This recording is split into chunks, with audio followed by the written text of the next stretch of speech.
Welcome to the Fully Mindful podcast. I'm your host, Melissa. I designed this podcast for you. I'm so happy you're here. We are talking about what it means to live with more intention, creativity, and authenticity so we can make aligned connections.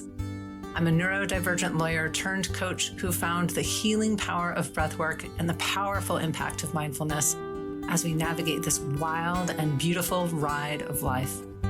Here at The Fully Mindful, we dive deep with inspiring guests, share solo mini-sodes that are packed with tools you can apply immediately, and I mix it up a bit with tangents and sidebars where my friend and host of the New World Normal podcast, Debbie Harrell, joins us for some down-to-earth, sometimes random, but always meaningful conversations.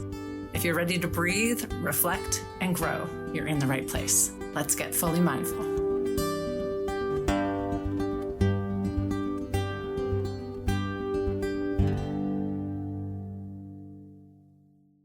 Well, hello, everyone. Welcome back to The Fully Mindful.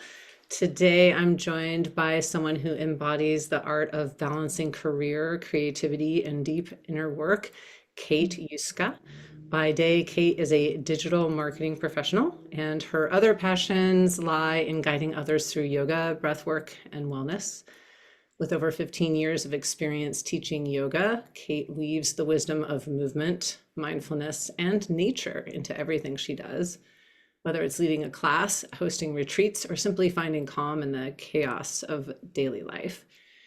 Kate and I are also co-hosting Sanctuary, a retreat this June that's all about reclaiming rest, connection, and presence.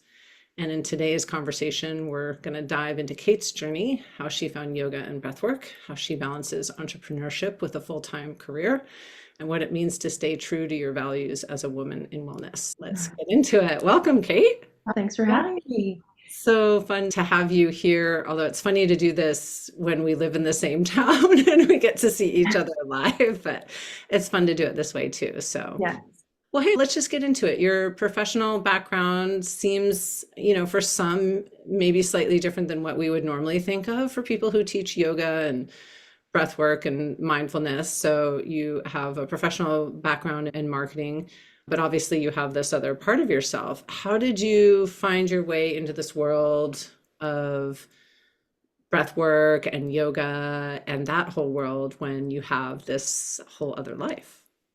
Yeah, I don't know. To me, they kind of go hand in hand. I've always been a creative person and I studied marketing in college. So that's kind of where that stemmed from. And I worked in so many industries at this point, like healthcare, real estate, fashion, aerospace, insurance, finance, like just the whole, because marketing goes into every field. But with yoga, I mean, that was something I knew at a very early age. I think I was 26 when I did my first yoga teacher training. And it was just something that spoke to me, as an outlet. I knew I had some grounding that I needed. I needed like a sanctuary of my own to go somewhere to drop into my body, into the emotions that I was feeling at that age. And yoga seemed to really help, but I didn't really know why. So I did my first yoga teacher training. An interesting fact about me, and I'm very open about this, is that I've been in recovery for over 10 years now. And when I first entered yoga, I was very much in my active addiction. Even my first yoga teacher training, I don't really remember a lot of it. I was probably hungover for the majority of it, and I don't think I embodied who I am today by any means, but also just the wellness space. It was something that was like an ideal, something I aspired to be, but it wasn't something that I was really embracing as a part of myself. So it took many years to kind of get to that point of where I am today.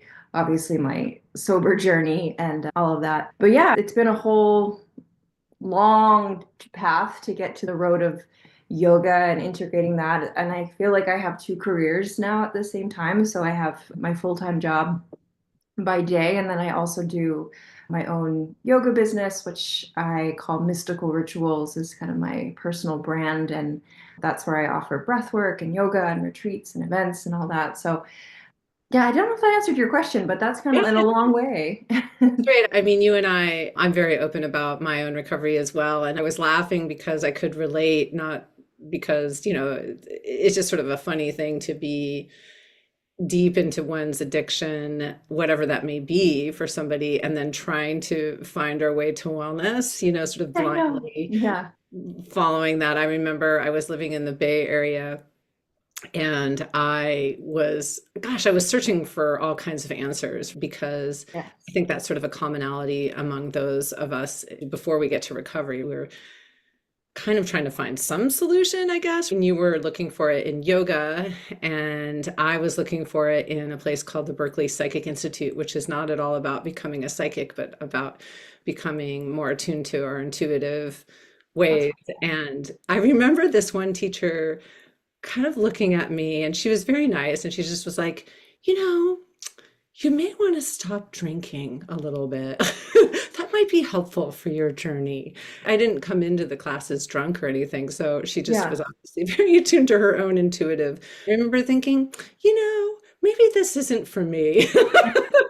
Yeah, I'd be like, you know what? I have my own agenda Yeah, here. I think, yeah, maybe I was just not a very well person at the time. So I was kind of giggling there that, we were looking for an answer, but maybe we don't exactly want the answer that is before us at that moment. And we end Right. up coming to it later, right? Yeah, and that my first training I've done three now since then, and I think there's a kind of a parallel path when it comes to recovery, addiction, but also the journey of wellness and yoga. You never really reach that like point of being enlightened or the Buddha or recovered, right? Like you're always in this journey of seeking and journey and improving and recovering, right? Like it's just an ongoing journey, which I feel like that's probably why I was so drawn to yoga was just there's so many parallels between the 12-step program, yoga. I don't have a personal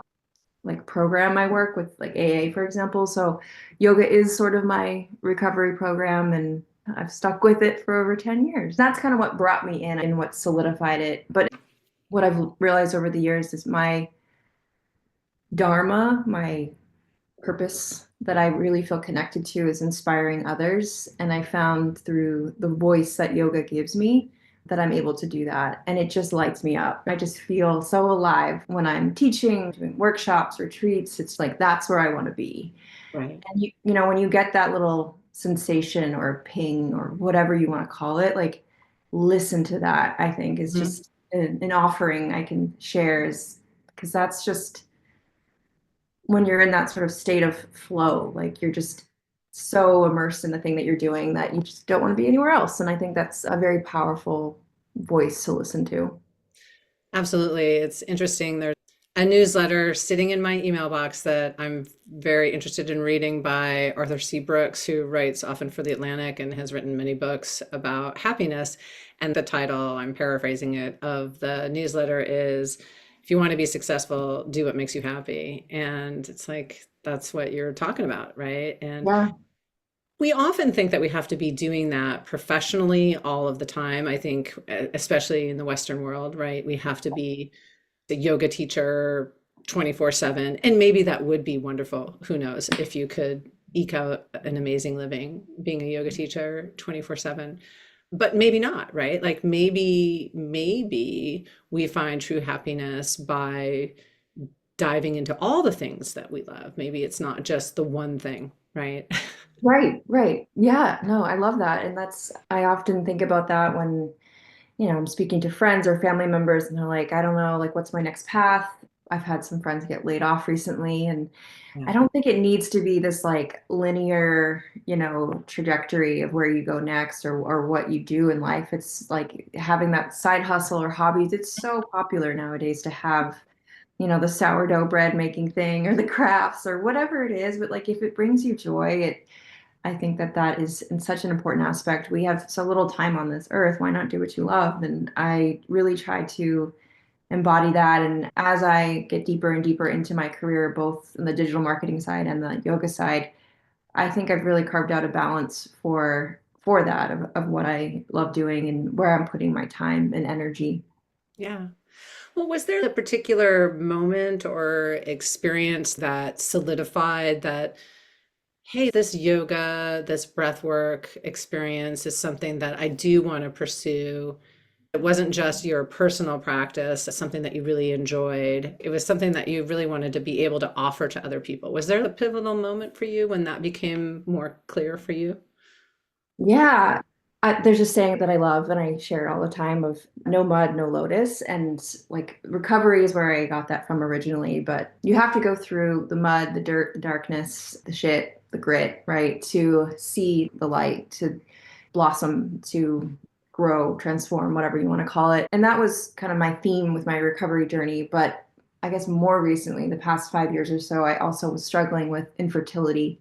Mm. And it was just a really shitty road to be on. Like, as a woman at the time, I was 35 and I was like, this is all I want. It's all I could think about. We were also in a pandemic at the time. It was just like chaos. And, there's so many feelings that I was going through, inadequacy, societal demands, environmental demands, or whatever. And then just my inner family dynamic and just so many things. Yeah, it was rough and it got to the point of IVF as well. So like you can imagine it was the whole thing. And at some point I just said, if I'm not going to birth a real child, and I had to get real with that. I remember that wasn't even really a possibility in my mind, but I had to distract myself basically. And I decided that I'm going to birth something else that's a creative outlet for me so that I'm not so sad all the time. Yeah. So obsessed with, because if you've ever been in an infertility journey or not, doesn't matter, but it's a lot of tracking your cycle. It's a lot of medicine, just doctor's appointments and checking your calendar and not being able to travel, which is something that I'm obsessed with. So for a long time, it was just absorbing who I was. And it became this obsession, of getting pregnant. And mystical rituals was something that I was like, I'm going all in on this because I can't take this other side of my life that's happening right now.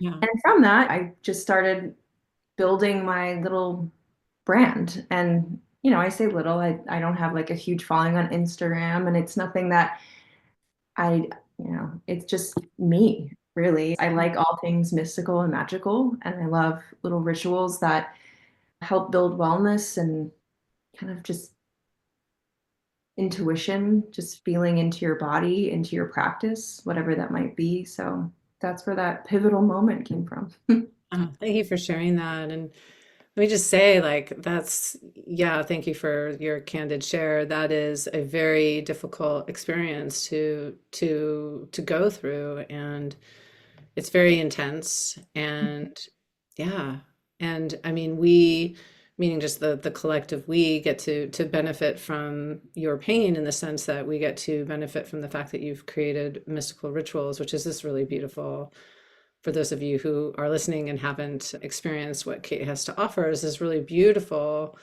experience, because your yoga, your breath work, your retreats, are all based on nature and nature's natural movements, which is very interesting. And I'm wondering how that lines up with the experience that you went through. And, it's so, gosh, like science, everything's like you said, you have to track everything, you have to note everything, everything's so clinical, right? Yes, yes. And it's like you've swung the other way, right? And you've come to what we all experience in nature, and what is real, and what is connected to the seasons and the moon, and the things that are, I don't know, I guess I'm going to say more real, right? Yeah, In yeah. experience.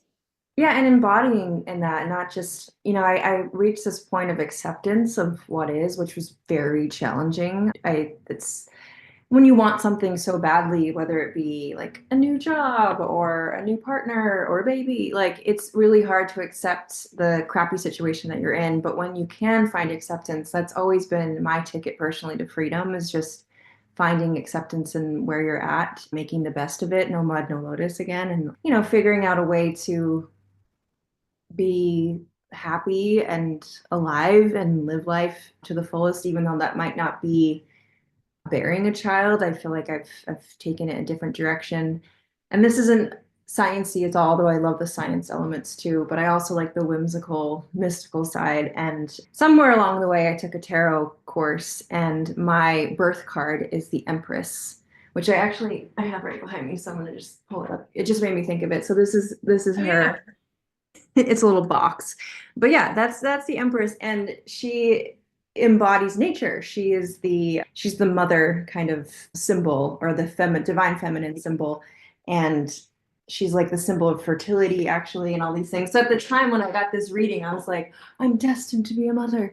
And I think I am, but I do that in my own way through nurturing my students, nurturing my cats and my family, and their own way. And it's really strange too, because I I went from like not thinking about anything else than motherhood, and now I've embraced my life in such a big way that I'm like obsessed. I can't wait to get out of bed every morning. I love all the activities that I have planned each and every day. I go on so many trips. Last year alone, I was in Japan and Mexico. I went 3 times, which is wild. And I went to Poland. I went all over the place. And I just said to myself, if I can't do this thing, if this isn't happening, like I'm just going to live my life lavishly and put out what I feel is my purpose and go with it.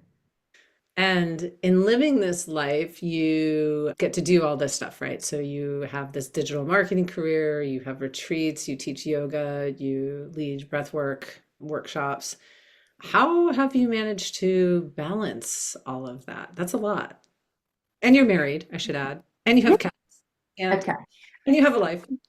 I do. I do. I mean, it's for me, I love spreadsheets. I love tracking. Like that's what I had to do with the whole fertility thing. So I just make sure that my schedule isn't fully, that I'm not burning out. I make sure that there's a good balance, that my full-time job is, has everything's taken care of there, but I'm also able to put my time elsewhere as with the breath work, with my events, my retreats. I kind of space things out so it just feels really manageable. And I can just feel within myself when things are getting too crazy, too much. Sometimes I go too hard and I have to kind of reel it back in. So, but when you don't have kids, you have more time, I think. So that's another thing too. I feel blessed that I have as much time as I do, and that I have flexibility in my days to kind of structure them how I need to get stuff done. I personally believe that sitting in meetings all day is just the biggest damn waste of time. So I feel very lucky in my job too that it's not as many meetings as other companies I've worked for in previous years. And yeah, it's just flexibility is important, and balance. How do you know when you need to do something to avoid potential burnout or potential imbalance? Like, when do you feel that? How are you able to sense that coming on? I think it's a combination of things, but I hit kind of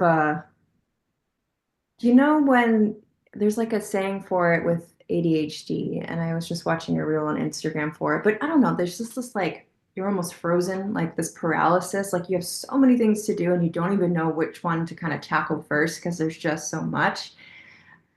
I think that's when I kind of get that red flag of like, I don't even know where to begin at this point, or where to put my energy. And sometimes it's like that. Like I need to build a playlist, and I need to do a newsletter, and I need to get a couple Instagram posts out. And oh my gosh, I forgot about this email I needed to send.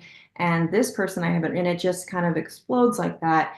That's the kind of chaos that I personally don't work well with, especially being in recovery. I feel like a huge part of that is anxiety of why I drank. I drank to quell the noise, the chaos in my mind, in my life. For a while, it worked with drinking, and then, it didn't. So I crave calm and consistency and routine and organization just to keep things probably like the illusion that I'm in control, but I'm not really. Right.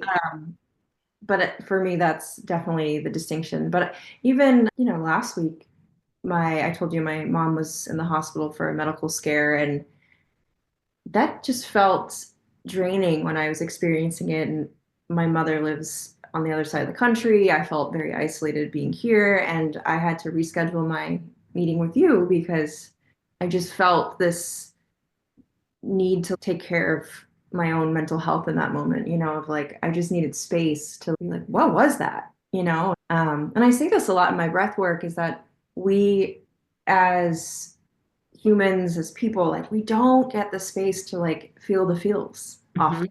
Like, our lives are just so fast paced, especially as parents and as adults who have careers and have responsibilities. Like, if you go through something that's very difficult, we don't often process it in a healthy way, and we just keep going and pushing things down or further in. And oftentimes they come out in other forms or in other ways that aren't the healthiest. So I guess it's a lot of inner listening too, of just knowing when to slow down, to pause, to check in and say, like, hey, something's not right, and I need to make some space to feel that, to look within. Usually I go for a walk in nature and like a long walk and just clear my head and ground with the earth. That's just something that's always helped me feel more connected.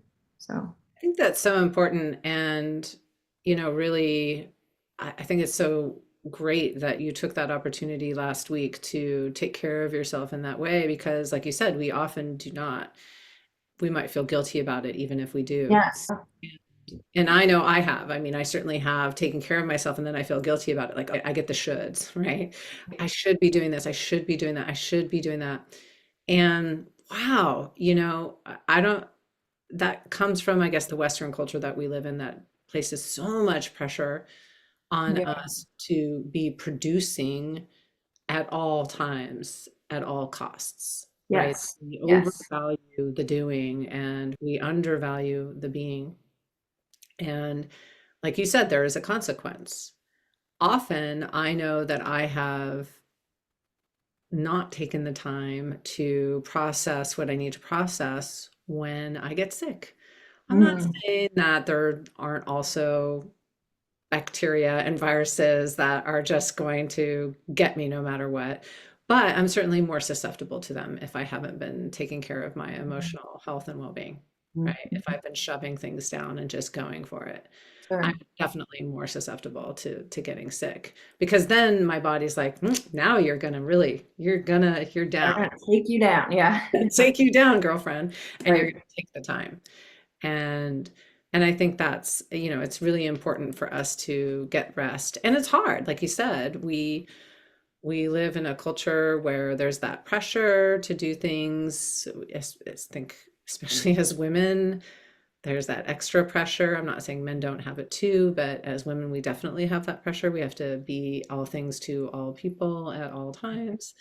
And if we slip up at any point, we're concerned we're going to disappoint somebody out there in the world, or at least that's definitely what I've experienced. So Yeah.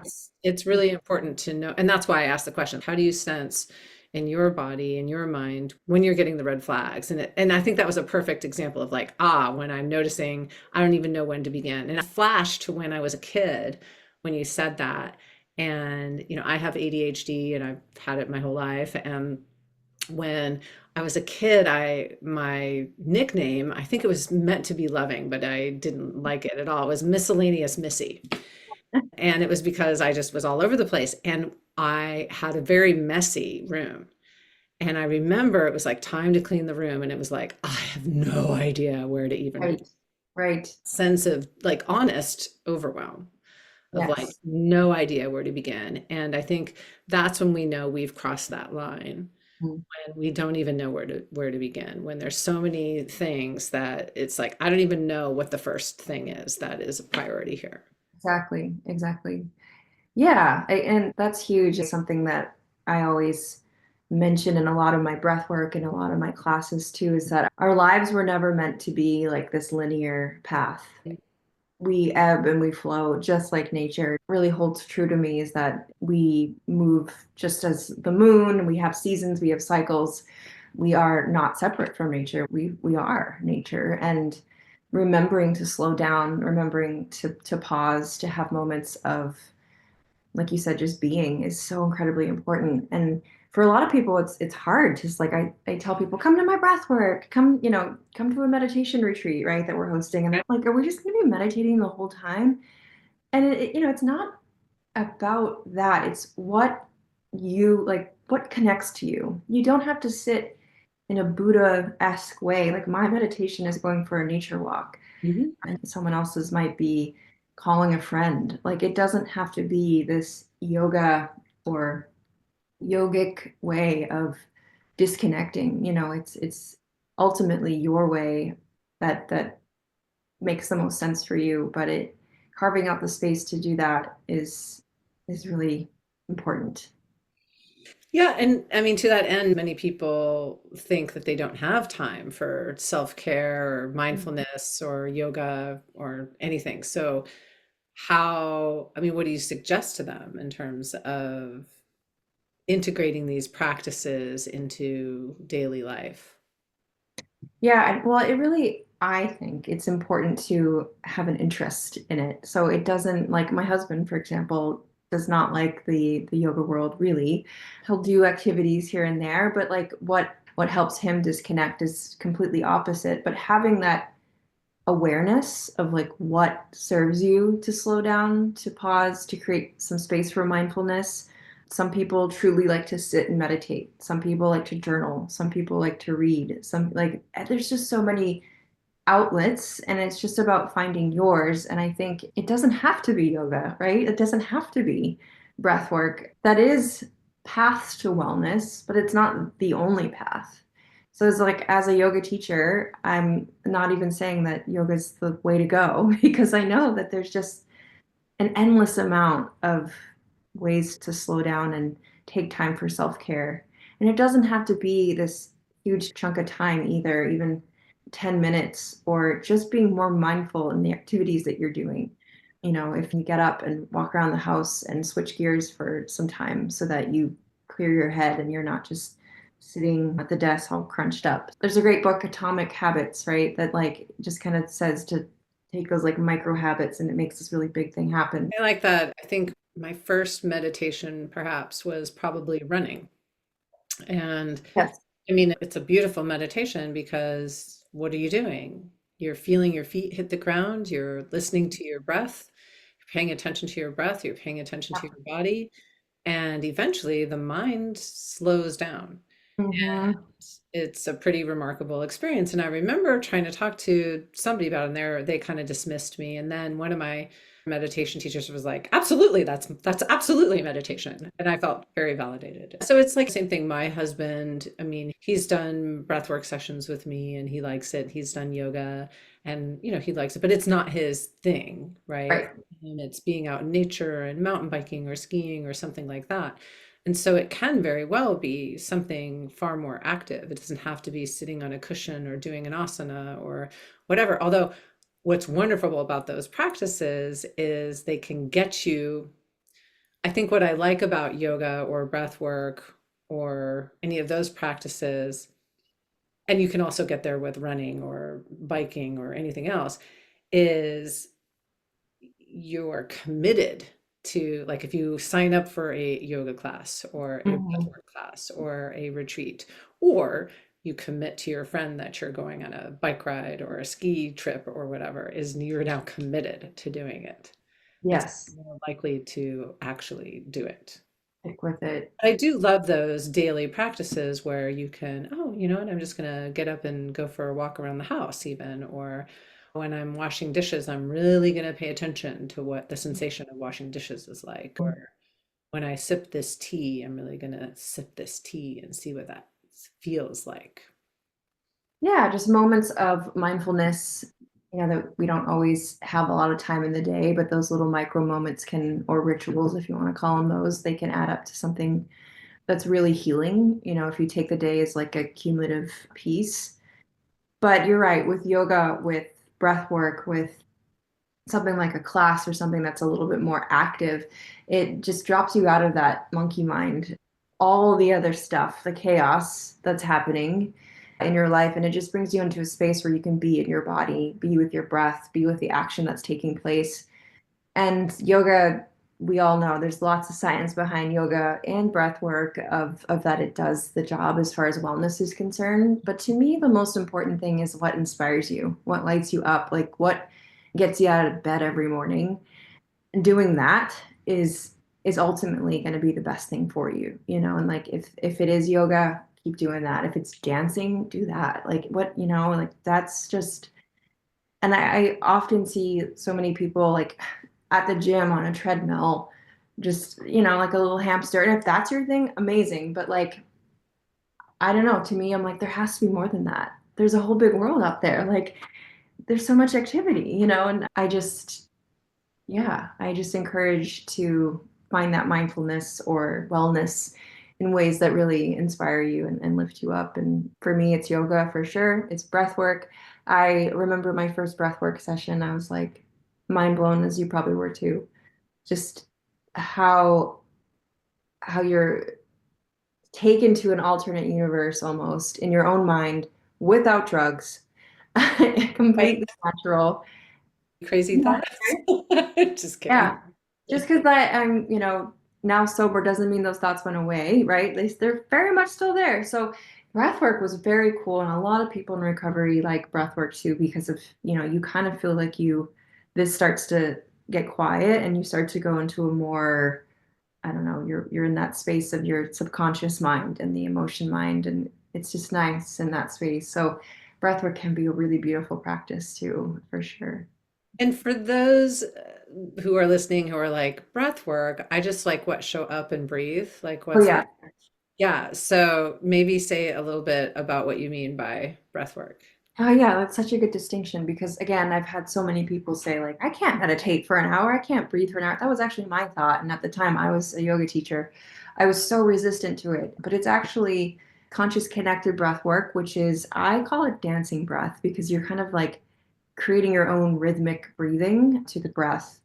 And while it is sort of laborious, like you are doing an active breathing technique the entire time, I would say that who's ever guiding you, you start to just move into your own journey, and that breath just becomes this thing that's sort of happening automatically, and you're just going into your own little space. So it's a guided breath technique that drops you out of your logical mind and brings you into an altered state, or it can, and it's magic. Yeah, I echo that. I know I had a student once who she was just being very honest with me. And she said, I came here because a friend of mine just told me to come here. And I thought, why am I paying money to go just lay on the ground and breathe? That just seems really weird. And then she sat up after we were done and she said, holy shit, I had no idea That's the that's what best. we were going to do. And, so I guess for anyone listening who's curious about it, I think you just have to sort of check it out and see if it's something that works for True.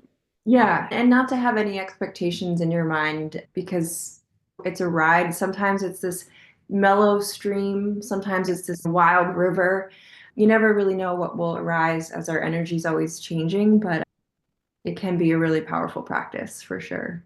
that friend who recently tried an online session with me, a group that I was leading, and she had never done it before. And she said she was a few minutes in and she had to get up and like she had to run out of the house or something. And then she talked herself into coming back and finishing, and she had a great session. But anything can happen, right? And other people just have a very, like you said, a gentle stream kind of mellow session. You don't have to have some major upheaval, but whatever it is, it can be a really powerful, very different thing than probably anything that you've ever experienced. Yeah, I don't know if you've seen, and those of you listening, the images on Instagram, maybe not if that's not your thing that you're into, but sometimes I get fed ads where people are having these like profound experiences and they're like shaking and crying, and I'm just like, well, like that's not really always the case. Sometimes maybe, but you know, so Yeah.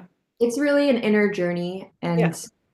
and it's a beautiful way, like we were talking about earlier, that we don't often get to feel our feelings as we could or even should. And breath work is a very profound way to bring out some of that stuff that you might subconsciously be holding on to that you didn't even know you were.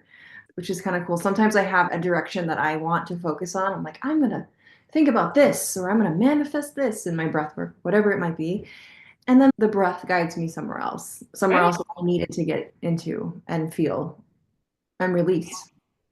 I think that's the beauty of it, right? It's just like anything else we do. Life is, I think, what was didn't John Lennon say this? Life is what happens when you're busy making other plans. Mhm. It's just like that in breath work or even yoga, right? We set intentions and then we can promptly forget about them because whatever's going to happen is what's going to happen, and that's what's meant to be.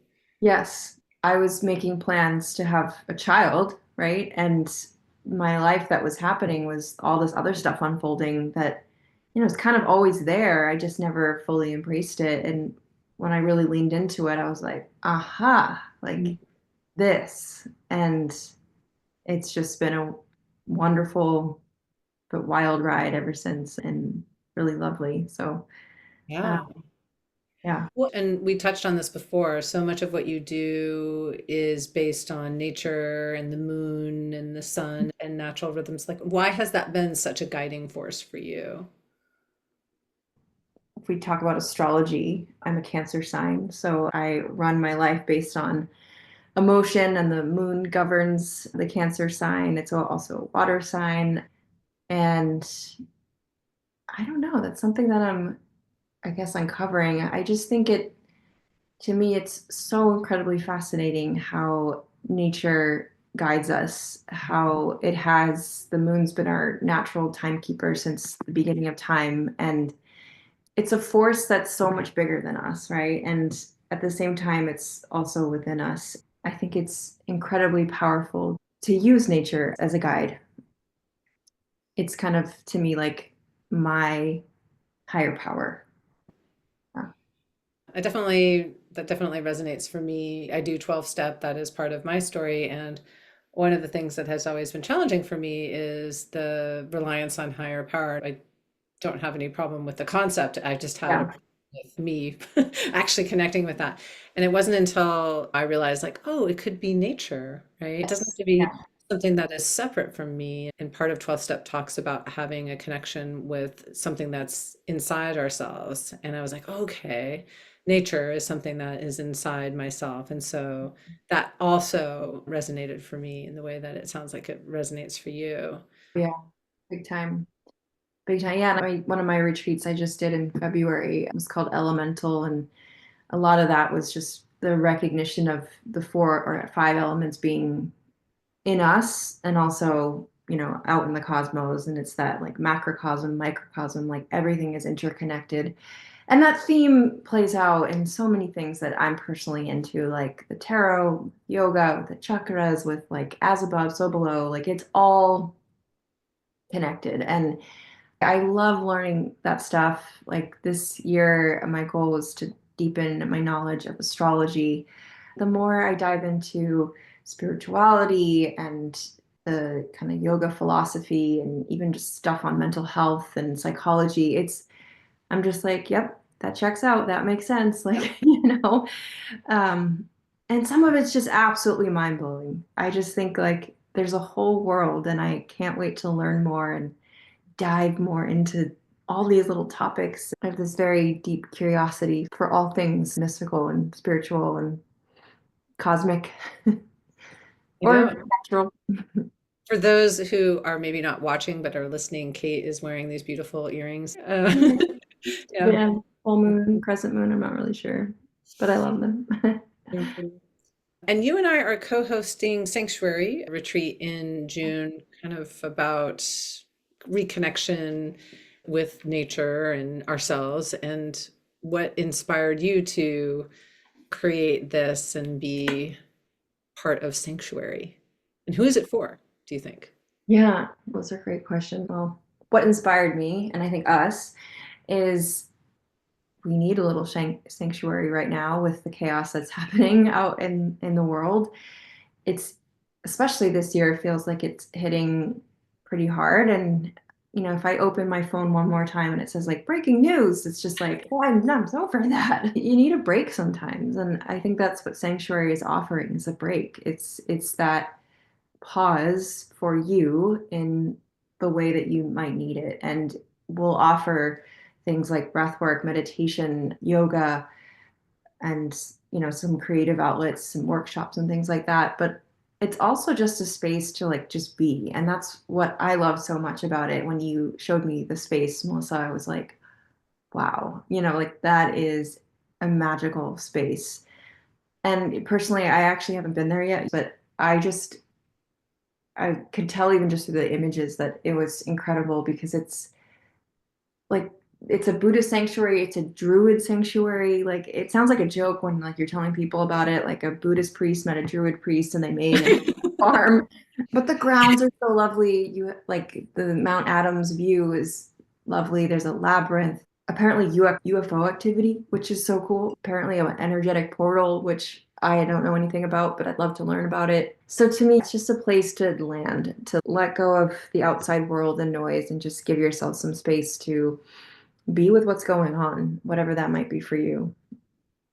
Yeah, I'm really looking forward to it. And I think it is an incredibly beautiful place. Trout Lake Abbey is one of the most beautiful places I've ever been to. And when you came up with the title Sanctuary, I was like, oh, that's perfect because that's exactly what it Yeah. feels like there. And I It didn't know that there was a sanctuary there in, literally is a sanctuary in. yes, which made it even more like that's the stuff that I just love, those little like kismet moments where you're Yeah, like, ah, that makes, yeah, yeah. it all connects. So, yeah, and I would say who this is for, retreats are just a wonderful reset.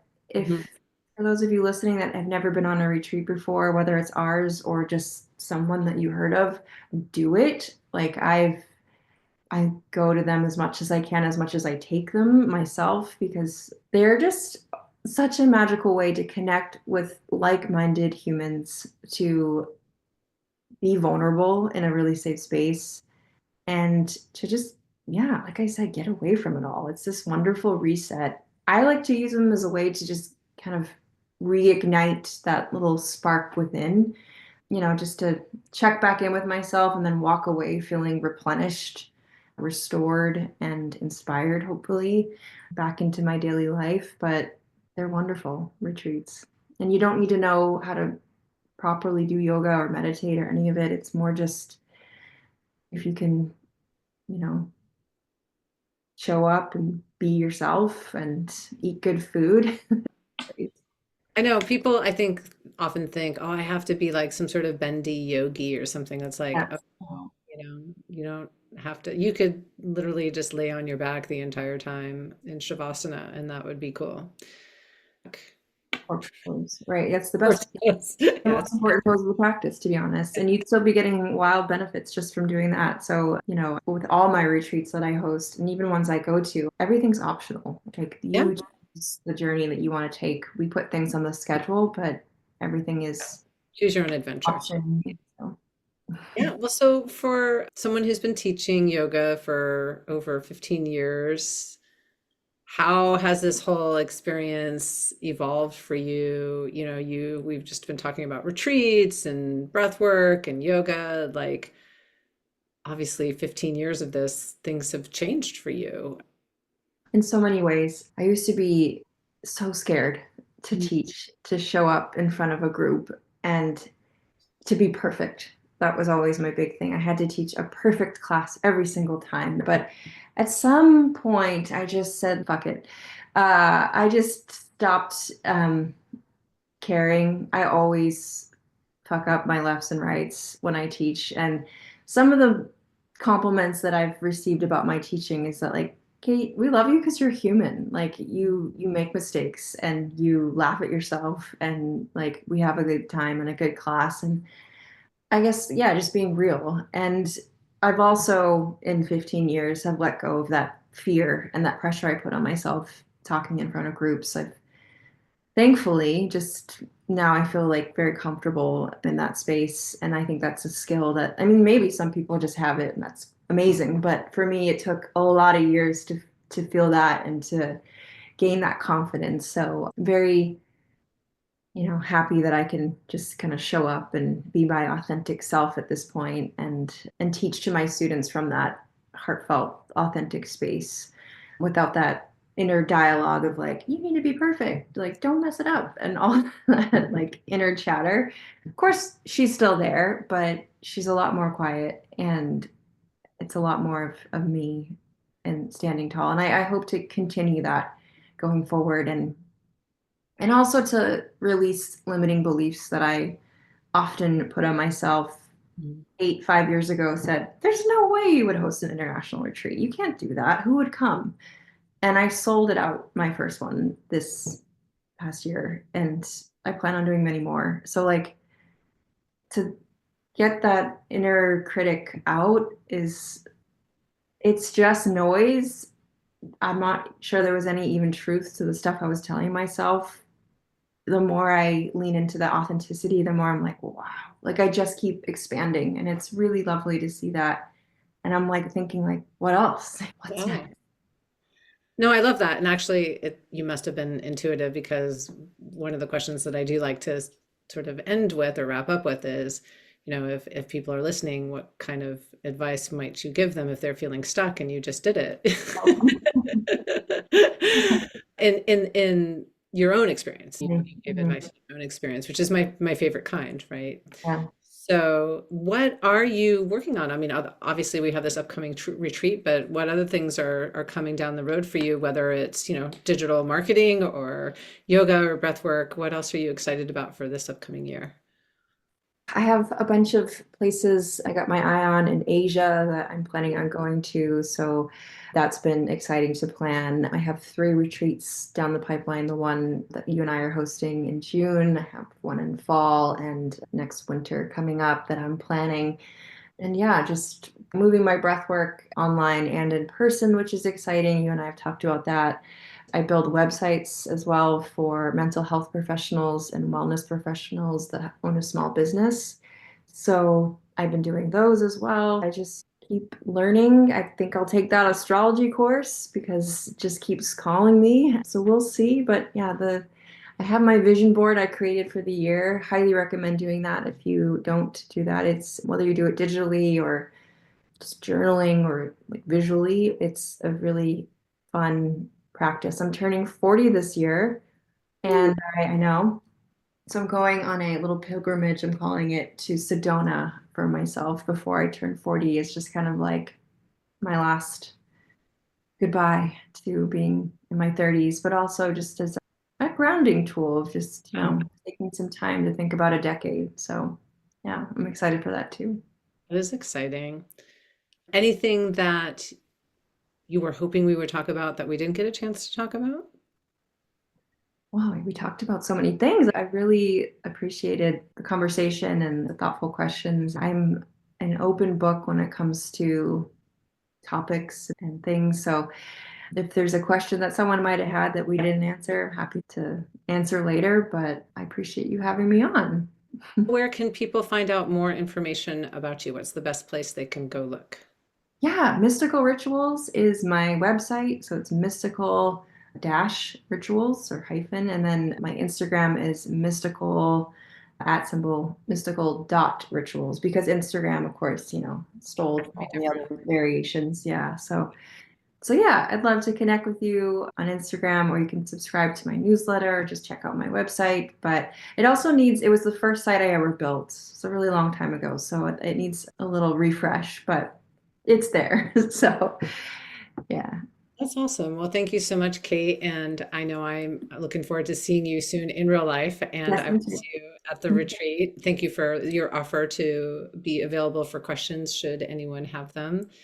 And with that, I will invite you back for another conversation soon. Amazing. Thanks, Melissa.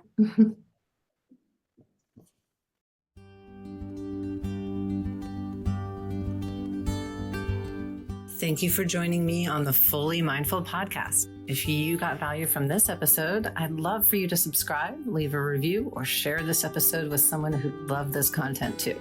Remember, small moments of mindfulness can lead to big changes in your day-to-day life. Until next time, take a deep breath, stay present, and tap into your own mindfulness.